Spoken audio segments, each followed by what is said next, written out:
Assalamualaikum warahmatullahi taala wabarakatuh. Bismillahirrahmanirrahim. Selamat datang dalam acara kami di acara Gemar Ramadan, podcast inspiratif persembahan media Nahdlatul Ulama. Menggema dengan nilai, meneguhkan dengan tradisi, dan menguatkan ukhuwah di bulan penuh berkah. Alhamdulillah. Halo teman-teman sekalian, pada kesempatan kali ini kita akan dibersamai oleh salah satu narasumber yang sangat wah dari Desa Rek-Kerek, yang beliau sendiri namanya sudah tidak asing lagi untuk kita semua dan sangat cocok dengan tema pada kesempatan kali ini. Saya perkenalkan terlebih dahulu Bapak Muhsi. Ya, Dari alamatnya dari mana Bapak? terima kasih. Saya dari Rek-Kerek Palengaan Pamekasan yang kebetulan saat ini pun sebenarnya sama dengan teman-teman ya, para kru media NU Palengaan berkhidmah mengabdi di NU Palengaan. Dan hari ini status saya di NU Palengaan sebagai Ketua Lakpesdam MWC NU Palengaan. Demikian. Begitu. Baik Bapak. Untuk pada tema kesempatan kali ini kan ada Gen-Z-nya begitu Bapak. Okay. Kalau kami boleh tahu, mungkin latar belakang Bapak ini mungkin bukan Gen Z dan bagaimana kaitannya dari Bapak pada kesempatan kali ini sebagai mungkin milenial ya Bapak? Milenial. Nah, milenial yang memiliki arahan atau gambaran terlebih dahulu sebagai pembukaan untuk kami yang Gen Z pada kesempatan kali ini. Baik, terima kasih. Para pemirsa media NU Palengaan dimanapun berada, semoga kita senantiasa terus diberkahi oleh Allah Subhanahu wa Ta'ala sehingga bisa melaksanakan aktivitas, khususnya aktivitas ibadah di bulan suci Ramadan ini. Tentu banyak sekali sebenarnya aktivitas-aktivitas positif yang perlu kita lakukan guna untuk mendapatkan ridha dan pahala dari Allah Subhanahu wa Ta'ala di bulan suci Ramadan ini. Salah satunya adalah aktivitas memediakan kegiatan-kegiatan positif seperti mengaji, membaca kitab, aktivitas-aktivitas sosial lainnya. Seperti itu. Dari Gen Z sendiri, ini sendiri saya kan Gen Z ini Bapak. Ada suatu problematika yang mungkin banyak juga teman-teman alami di era yang serba digital ini. Ketika kami ingin mengeluh kesahkan sesuatu, karena Gen Z ini terkenal dengan jiwa-jiwa introvertnya ya. Untuk bercerita itu sangat susah Bapak. Jadi tiap ingin mencurahkan sesuatu, melihatnya pasti dari media sosial. Bahkan ada salah satu teman saya bahkan yang ketika ingin mencari sebuah hukum, nyarinya di media sosial juga. Jadi bagaimana pendapat Bapak tentang hal yang terjadi ini? Baik, berbicara mediatisasi agama di kalangan Gen Z, tentu pertama kita perlu menyadari ya, bahwa cara masyarakat belajar agama saat ini itu telah mengalami perubahan yang sangat signifikan. Ya. Mungkin pada masa lalu masyarakat memahami agama itu cenderung masih sifatnya manual. Nah, betul. Jadi agama bisa dipelajari melalui aktivitas-aktivitas pengajian di masjid, di mushola, di sekolah, dan di lembaga-lembaga kecil yang isinya adalah kaitan-kaitan keagamaan itu. Nah, maka hari ini generasi muda memahami agama itu ya, banyak belajar agama itu melalui media sosial. Nah, ini adalah salah satu perkembangan yang sangat luar biasa, bagaimana orang bisa memahami agama tidak sekedar melalui aktivitas konvensional di masjid. Tidak hanya itu, tetapi sudah sangat maju menggunakan media.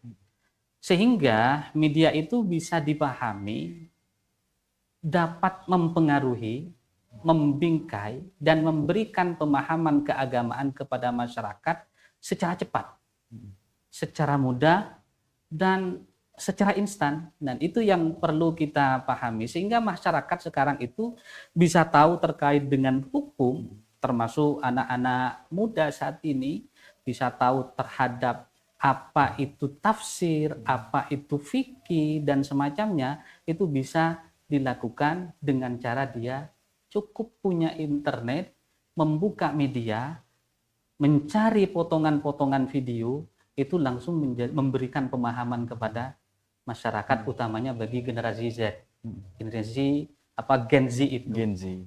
Demikian. Betul. Silakan. Dari hal-hal yang terjadi barusan, ini nampaknya akan timbul permasalahan Bapak di kalangan Gen Z tentunya ya. Salah satunya dengan kebebasan informasi yang hampir tidak tersaring sama sekali. Iya, betul. Nah, itu apa yang akan menjadi tolok ukur untuk teman-teman khususnya Gen Z untuk bisa memetakan informasi yang harus diambil dan jangan diambil gitu? Iya. Tentu perlu dipahami juga oleh kita bahwa apa itu mediatisasi itu. Mediatisasi itu adalah proses bagaimana media itu menjadi salah satu sarana utama untuk mendapatkan informasi, baik itu informasi kaitannya dengan agama atau ilmu tentang agama, ilmu tentang sosial, ilmu tentang budaya, ilmu tentang ekonomi. Itu sekarang media. Media itu sangat mempengaruhi. Makanya ada yang mengatakan bahwa orang saat ini bisa dibentuk, mindsetnya bisa dibentuk, pola pikirnya bisa dibentuk oleh sarana media ini. Makanya bagaimana misalkan orang bisa paham tentang agama yang sebenarnya? Tentu harus melakukan filter, screening, media apa yang harus diambil. Media NU Palengahan misalkan, atau media NU dan semacamnya, NU yang pusat maupun yang di wilayah maupun di daerah maupun di cabang, bisa demikian. Dan mana media yang harus ditinggalkan oleh kita, sehingga kita bisa melakukan filterisasi, melakukan screening, mana media yang memiliki otoritas keilmuan di dalam bidangnya untuk kita ikuti. Mohon izin dipotong Bapak. Ya. Jadi untuk memfilter hal-hal tersebut, pada akhirnya tetap dibutuhkan dasar-dasar atau fondasi keilmuan yang kuat. Iya, betul. Tentunya seperti pelajaran di madrasah, pelajaran kitab kuning itu harus terus dikembangkan pastinya. Iya, betul. Jadi begini, ketika media ini semakin masif, memberikan informasi-informasi tentang keagamaan, tantangan berikutnya adalah semua informasi tentang keagamaan masuk kepada kita. Betul. Makanya sisi negatifnya daripada media itu adalah lemahnya otoritas keilmuan. Sehingga yang kita dapatkan di media itu semua orang bisa berbicara tentang agama. Padahal basic keilmuannya, mabadiul ilmihnya, basic keilmuannya tentang agama itu sangat lemah. Nah, itu yang kemudian menjadi kurang baik ketika diterima oleh Gen Z secara mentah-mentah tanpa mengetahui siapa yang menyampaikan, siapa yang berpidato, siapa yang kemudian memberikan ulasan-ulasan terkait dengan ilmu keagamaan. Nah, otoritas keilmuan ini penting dibangun. Akhirnya, kalau yang memiliki otoritas keilmuan yang tampil ke media, yang kemudian menjadi bacaan dan yang menjadi kepada anak muda itu sebagai informasi keilmuan, yang memiliki otoritas keilmuan yang kuat, tentu baik. Tetapi sangat tidak baik ketika yang menyampaikan adalah tidak memiliki basic keilmuan yang kuat. Makanya itu salah satu negatifnya media Negatif. itu sendiri. Sehingga ilmu yang didapatkan di media itu memang betul-betul harus bersumber dari orang yang memiliki otoritas, kemampuan ilmu yang betul memadai. Misalkan alumni pondok pesantren, para kiai, para ulama yang sudah saatnya penting untuk tampil ke media, nah itu yang perlu diambil oleh kita.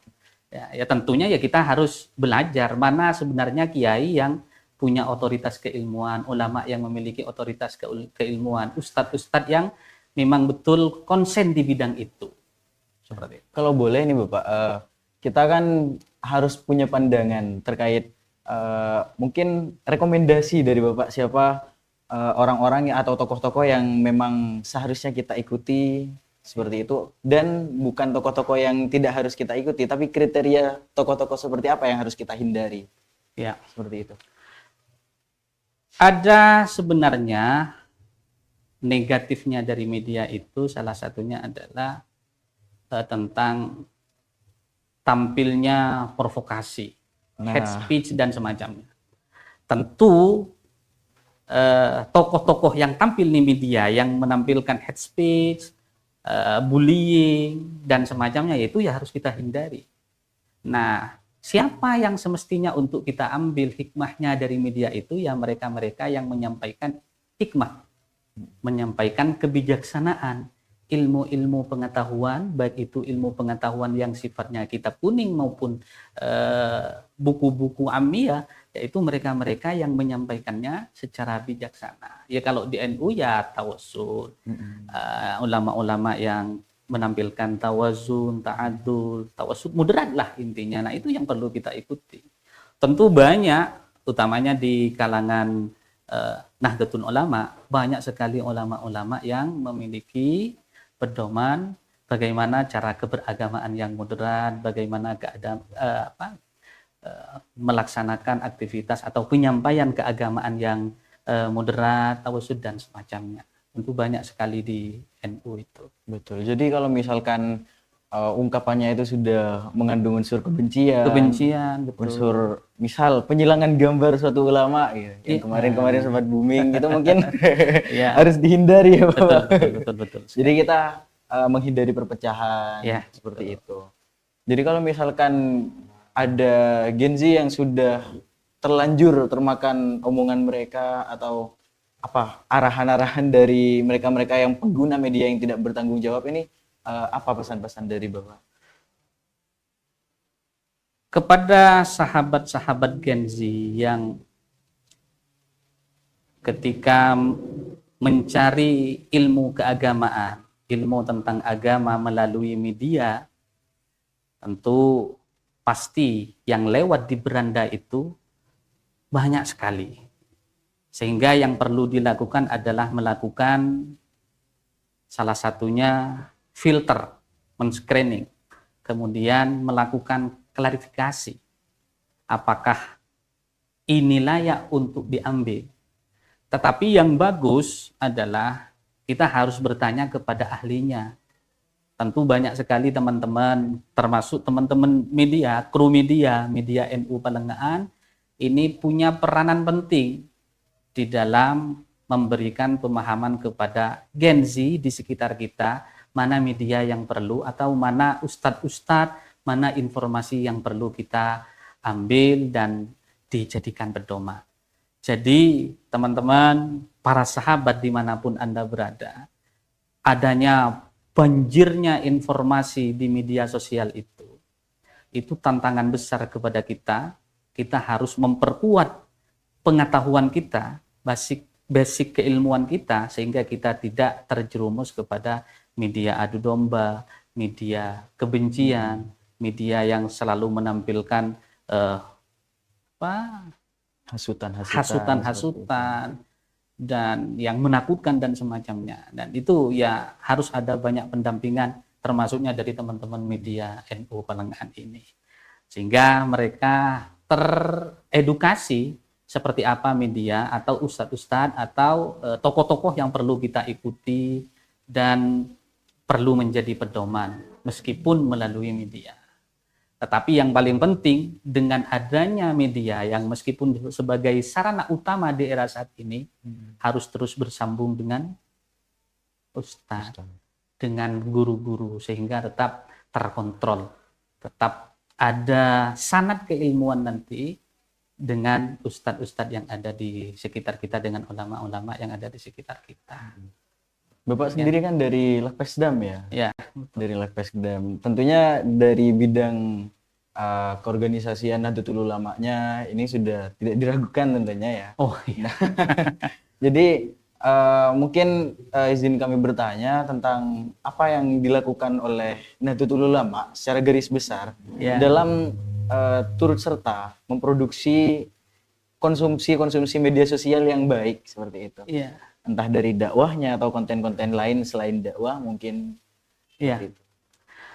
Kalau kita melihat bagaimana NU berkiprah di media, itu kita sudah bisa dilihat, mungkin nanti bisa dicek di Google, sudah banyak media-media NU yang bisa kita klik, bisa kita share kemana-mana tentang dakwah-dakwah ilmu pengetahuan. Kalau media NU online itu tinggal kita cari di sana. Makanya ketika teman-teman mencari tentang hukum, sarankan untuk bisa mencari di media NU online. Di sana pasti dibahas terkait banyak hal problematika umat, baik yang aktivitas muamalah maupun ibadah. Itu silahkan. Nah, artinya NU secara peranannya di media itu saat ini sudah luar biasa. Jadi tidak perlu diragukan lagi. Termasuk bagaimana ialah hadir ke media. Nah, ini adalah bentuk sambutan luar biasa. Meskipun ada media, tidak berarti ditinggalkan. Tetapi tetap dijadikan sarana untuk mengembangkan dakwah, mengembangkan ilmu pengetahuan, sehingga masyarakat kita bisa membaca secara cepat. Tidak perlu hadir ke Jakarta, Betul. tidak perlu hadir ke Pelengahan, tidak perlu hadir ke Pamekasan. Dari manapun di dunia itu bisa membaca seperti apa perkembangan, seperti apa dakwah, seperti apa ilmu pengetahuan yang ada di NU itu sendiri. Nah, untuk dalam bidang Gen Z, lagi-lagi kembali ke Gen Z karena ini salah satu generasi yang cukup problematik saat ini. Karena kebutuhannya sangat banyak, keluhannya juga sangat banyak, tanggungannya apalagi sangat banyak juga kata. Oh iya. Nah, Tapi belum banyak hutang tapi. salah satunya mungkin ada, Pak. Jadi Gen Z itu hampir semuanya dicurahkan ke media sosial, Ya. mulai dari keresahannya, kesenangannya. Jadi bagaimana yang seharusnya Gen Z itu lakukan? Apakah semuanya harus ditimpahkan ke media sosial sebagai sarana digital lah untuk Iya. membuka kebebasan berekspresi atau bagaimana mungkin ada Gen Z itu kan sejatinya adalah lahir di sekitaran 2000-an. 97 sampai 2012 lah. Ya. Tentu aktivitasnya selalu aktivitas internet, HP, informasi yang didapatkan itu super cepat sekali. Nah, sebagai Gen Z di dalam menghadapi mediatisasi ini, tentu ada batas-batas yang tidak semuanya harus dilabrak. Semua hal yang ada, kegalauan yang ada, itu kan sebenarnya memang sudah terjadi, tetapi saya kira ini tidak baiknya untuk tidak menjadi konsumsi publik juga kegalauan. Jadi kalau misalkan hanya galau karena persoalan percintaan, lalu kemudian dicurhatkan di media, oh dia sudah tidak lagi cinta kepada saya dan semacamnya. Oh dia sudah menjauh karena mungkin sudah ada yang lain di hatinya dan semacamnya.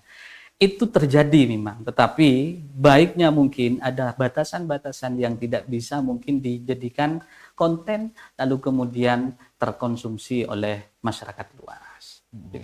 Jadi meskipun kebebasan informasi itu terjadi kepada kita, tetapi kita harus punya batasan-batasan mana yang selayaknya untuk kita dieksplorkan di media sosial dan mana yang tidak. Nah, itu mungkin kita bisa mengkontrol kita. Apalagi di media sosial itu pengaruhnya luar biasa.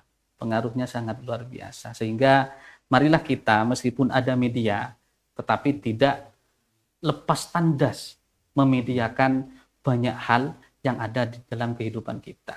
Mungkin ada batasan yang seperti apa yang perlu kita sampaikan dan mana yang tidak perlu kita sampaikan ke media.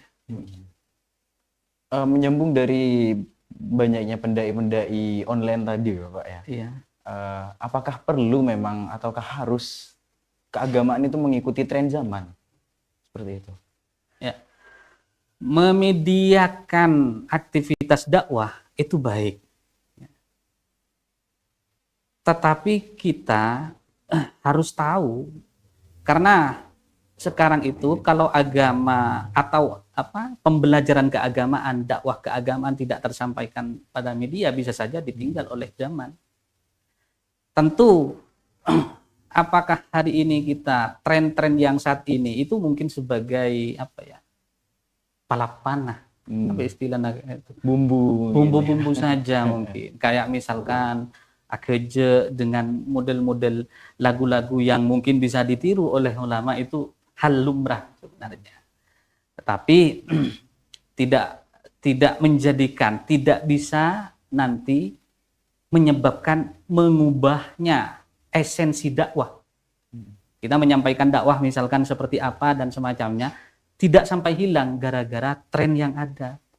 Kalau misalkan nanti ketika tren lebih dominan daripada esensi dakwah, itu harus diantisipasi. Sehingga dakwah yang disampaikan oleh ustadz, oleh para kiai, itu tetap tersampaikan tentang dakwahnya.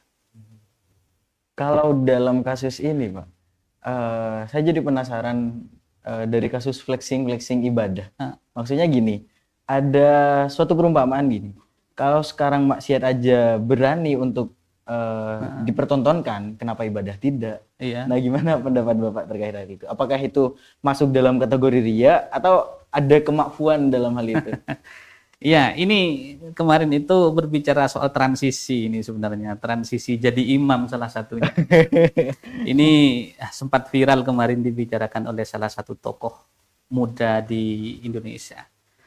Bagi saya ukuran riya dan semacamnya itu tidak bisa diukur hanya menggunakan kasat mata. Ada ukuran, bahkan menjadi sangat bahaya kalau misalkan dari awal sudah niatnya untuk meninggalkan riya sehingga meninggalkan itu. Makanya tarkur riya li khaufir riya. Ada makalah demikian itu sebenarnya ada dalam rangka bagaimana kita tetap menyampaikan hal-hal positif. Jadi betul itu analogi tadi itu maksiat saja bisa dipertontonkan. Bagaimana yang lain? Kenapa tidak dengan yang lain? Kenapa tidak dengan kebaikan-kebaikan? Nah, bagi saya sepanjang itu masih tidak melabrak aturan main dari keagamaan, ya no problem. Nah, itu menjadi ajakan juga kepada masyarakat, utamanya Gen Z, untuk melakukan hal-hal positif yang sama, sehingga bisa kita ketahui pengaruh dari media sosial itu memang betul-betul positif dalam kehidupan masyarakat, utamanya generasi Z itu. Jadi ketika misalkan ada orang yang memposting sedang ibadah atau melakukan ibadah, itu jangan langsung dijudge ria gitu. Ya, nggak boleh tentunya. Dan menilai orang ria karena hanya melihat dari media itu tidak perlu dilakukan oleh kita, karena hal demikian sebenarnya melakukan justifikasi yang tidak berdasarkan fakta. Begitu. Kalau misalkan di media sosial itu kan semuanya masuk, termasuk di komen-komen. Jadi kita jadi terpecah dua kubu. Ada yang pro, ada yang kontra. Ada yang pro katanya ya sudah ini ibadah, biar yang lain ikut. Ada yang kontra, ibadah itu harusnya diam-diam seperti itu. Iya. Ya biasa itu. Jadi memang makanya media itu netral. Perlu kita ketahui Medianya bahwa netral.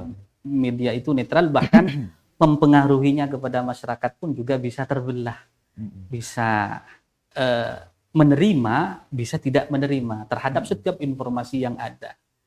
Makanya memang media itu diciptakan dalam rangka untuk memberikan informasi dan memudahkan komunikasi, sehingga sifatnya netral, termasuk mempengaruhinya pun juga netral. Bisa mengubah pola pikir seseorang menjadi bagus, bisa saja menjadikan pola pikir seseorang itu menjadi tidak bagus. Nah, itu biasa, termasuk di dalam persoalan diskursus yang ada di media, termasuk tadi bagaimana menanggapi transisi menjadi imam yang dilakukan oleh Gen Z itu. Apa itu, meletakkan apa, tek tek tek begitu ya, kemudian jadi seorang imam itu ya, luar biasa. Nah, itu pasti pro dan kontra yang muncul di situ. Pasti itu. Karena nah ini hebatnya media itu. Jadi bisa kita ketahui mana yang pro dan mana yang kontra terhadap model dakwah yang demikian. Sekarang juga lagi booming-boomingnya Clipper, Pak. Ya, Clipper. Clipper itu istilahnya orang-orang yang suka memotong video yang konteksnya tidak jelas, terus diposting. Ya. Akhirnya simpang siur. Ya. Nah, jadi gimana aslinya Gindi untuk menghadapi hal ini? Ya. Clipper itu memang clipping ya istilahnya, itu yang dilakukan oleh anak muda dan juga itu menjadi penghasilan, menjadi cuan juga itu kan, termasuk ketika ada ungkapan-ungkapan pendek yang diungkapkan oleh salah satu tokoh ekonom biasanya. Jadi begini, kalau terkait dengan keagamaan tentu harus diimbangi dengan pengetahuan dasar. Makanya yang bisa memahami tentang clipping itu, tentang bahsul masail misalkan, tentang potongan tentang hukum, yang paham itu konteks dan persoalan aslinya itu adalah santri. Jadi tidak bisa langsung dipotong begitu saja, oh ini hukumnya demikian, hanya mengacu kepada satu potongan video. Nah, bagaimana caranya yang harus dilakukan? Apakah betul demikian? Ya, kita harus cross check kepada literatur yang memang membahas persoalan itu. Tidak boleh langsung dipotong, oh iya ternyata demikian. Makanya setiap potongan, termasuk potongan kaitannya dengan keagamaan, terkait dengan hukum, itu harus meng-cross check kepada sumber-sumber literatur. Tidak cukup kepada potongan video itu.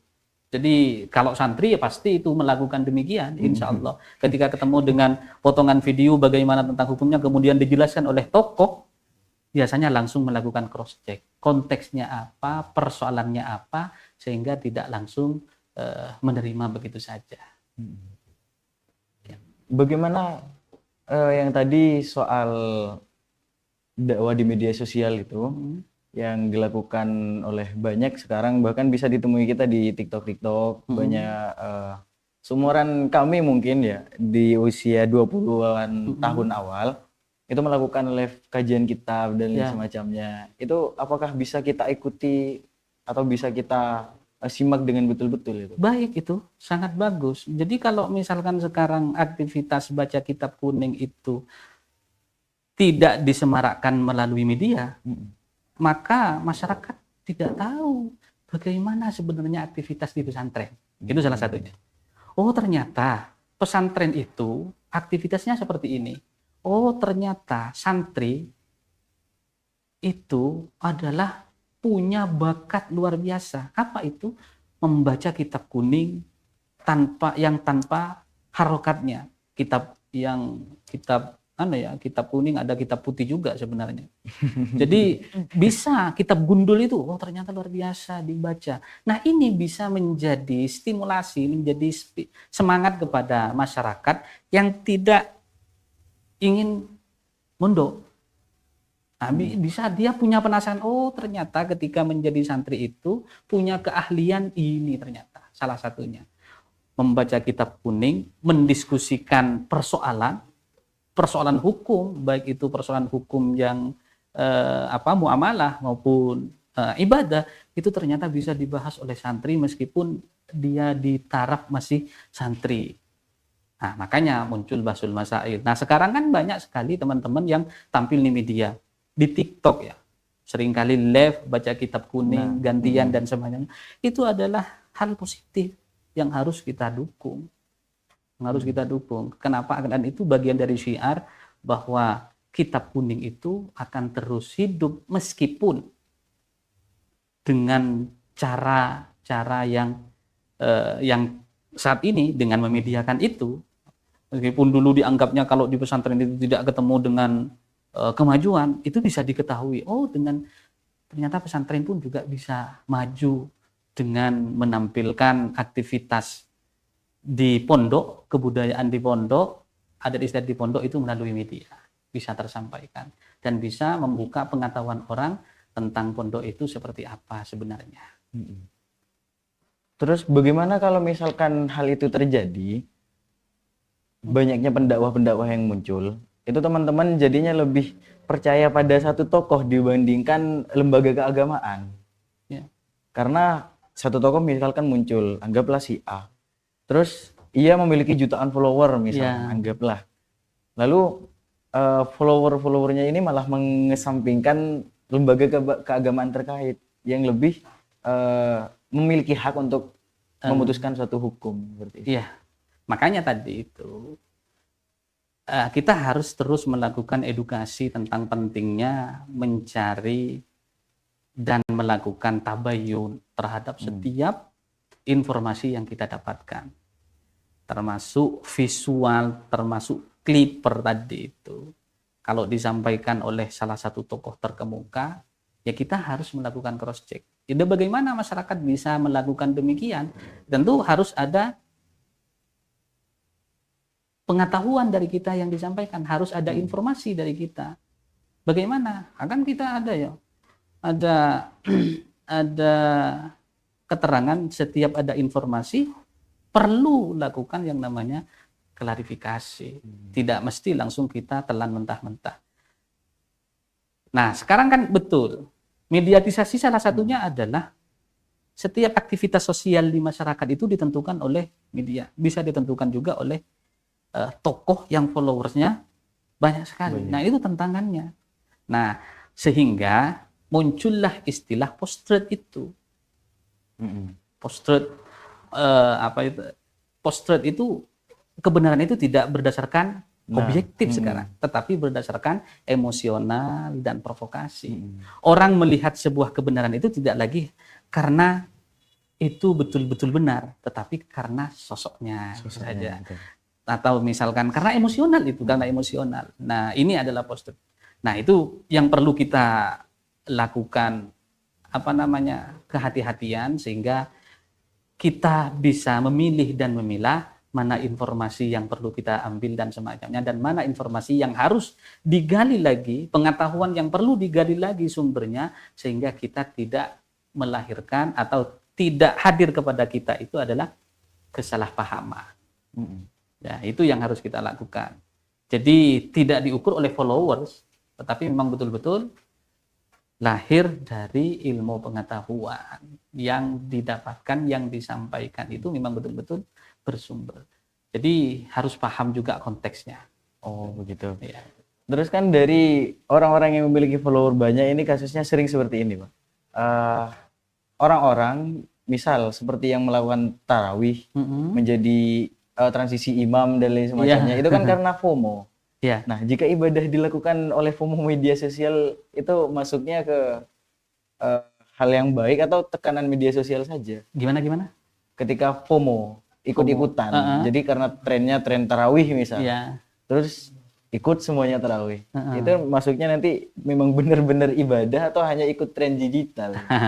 Nah, itu kita tidak bisa sampai ke sana, tetapi kita harus membaca setiap aktivitas, setiap transisi yang dilakukan itu adalah transisi positif. Atau dakwah model Gen Z sekarang itu adalah model dakwah yang positif.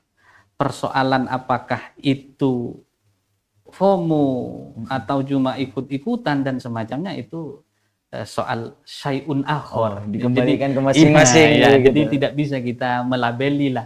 Bagaimana kita tidak perlu melabeli ke sana, tetapi media sosial saat ini ya perlu kita lakukan kita hadir ke sana, kita hadir ke media itu adalah dalam rangka untuk memberikan sumbangsi positif sehingga masyarakat yang membaca itu terdidik melalui aktivitas-aktivitas kita yang positif itu. Demikian. Biasanya Bapak ketika memanfaatkan media sosial dengan baik itu gimana sih? Dari sudut pandang Bapak sendiri. Oke, baik. Jadi media, bagaimana media? Tentu saat ini kan termasuk kita searching hal-hal yang kita tidak tahu atau kita muskil, persoalan muskil ya kita mencarinya di media, salah satunya selain mencari di kitab tentunya kita lakukan di situ, mencari media di Google bagaimana tentang hukum ini dan semacamnya. Selain juga yang perlu ditekankan di situ adalah kitab-kitab kuning otoritatif yang membahas terkait itu. Dan banyak hal termasuk informasi-informasi muamalah yang lain terkait informasi-informasi perkembangan saat ini dan semacamnya, sehingga kita tidak termakan oleh berita-berita hoax, bohong dan semacamnya. Jadi kalau misalkan ada Gen Z yang masih bingung cara penggunaan di media sosial, itu dikembalikan pada dirinya masing-masing, tidak usah menilai orang lain tentunya ya. Jadi kalau misalkan hal tersebut berlaku positif, maka kita amalkan, kalau negatif, maka harus ditinggalkan. Betul sekali. Mungkin ada closing statement terakhir dari Bapak untuk mengakhiri podcast kita pada kesempatan kali ini. Ya, baik. Mediatisasi keagamaan di kalangan Gen Z itu adalah bagaimana proses mempengaruhi, membingkai melalui media, bagaimana mempengaruhi masyarakat melalui media, bagaimana mendakwahkan keagamaan melalui media, sehingga sarana utama saat ini itu menjadikan media sebagai salah satu yang saat ini menjadi sarana yang sangat cepat sekali pengaruhnya kepada masyarakat, terutama kepada kalangan generasi Z atau Gen Z. Maka dari itu, kita sebagai atau sahabat-sahabat generasi Z dimanapun Anda berada, bijaklah di dalam mengkonsumsi media, bijaklah dalam mencari informasi terkait keagamaan, sehingga yang didapatkan adalah informasi-informasi yang betul-betul lahir dari otoritas keilmuan yang kuat.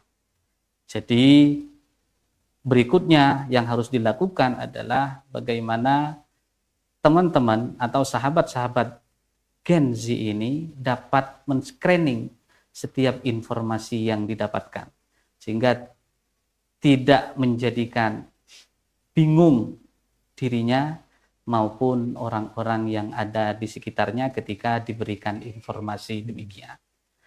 Maka sekali lagi sebagai Gen Z perlu terus melakukan literasi, perlu terus melakukan bacaan-bacaan sehingga mampu bisa melakukan filter terhadap informasi yang mana yang harus diambil dan mana yang tidak perlu diambil. Demikian. Baik, terima kasih Bapak untuk informasi-informasi yang diberikan. Sama-sama. Dari materi-materi yang disampaikan. Semoga ini menjadi hal yang bermanfaat untuk teman-teman tentunya yang masih mengalami kesulitan dalam menyaring konten-konten di media sosial, memilah dan memilihnya tentunya. Dan ini akan menjadi pandangan yang menarik Bapak ke depan. Terima kasih banyak Bapak sekali lagi. Mungkin ini terakhir dari perjumpaan kita pada kesempatan kali ini bersama dengan Bapak Dr. Muhsi yang beliau merupakan Ketua Lakpesdam MBCNU Pelengahan. Semoga bermanfaat teman-teman. Semoga Amin. berjumpa di kesempatan berikutnya. Amin. Amin amin. Wallahul muwaffiq. Akhiran wassalamualaikum warahmatullahi taala wabarakatuh. Salam.